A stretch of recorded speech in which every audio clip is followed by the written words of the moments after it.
आता हे पडदे शिवल्यापासून ना नवीन उद्योग चालू झाला आहे पडद्याच्या मागे लपायचं.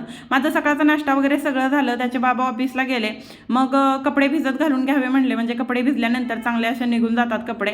त्यांचे शिपचे कपडे होते ते मी एका बादलीत सेपरेट भिजायला घालत असते आणि आमचे नॉर्मल एका बाजूला भिजत घालते, कारण त्याला ऑइल वगैरे असतं ते बाकीच्या कपड्यांना म्हणजे लागत नाही. नाश्त्याची भांडी होती ती लगेच धुवून वगैरे घेतली मी आणि पाणी त्याचं गेल्यानंतर म्हणजे लावून सुद्धा घेतली. आणि मिरचीपासून दही लावलं होतं, दही लागलं होतं छान, पण त्याचा वासच वेगळा येत होता, मला अजिबात आवडलं नाही.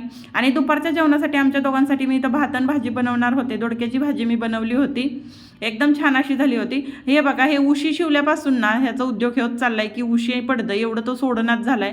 नंतर तो एवढ्या जोरात पडला होता ना, वरचे दात त्याच्या ओटात शिरले होते, जोरात लागलं होतं. संध्याकाळी काही ते येणार नव्हते, त्यांची ड्युटी होती. आमच्या दोघांचं मी उरकलं. नंतर शेवभाजीसाठी लागणारी शेव मी इथं बनवून घेतली, खूप छान झाली होती. आणि संध्याकाळचं माझं असतं बदाम, मनुके आणि चिया सीड्स भिजत घालायचं.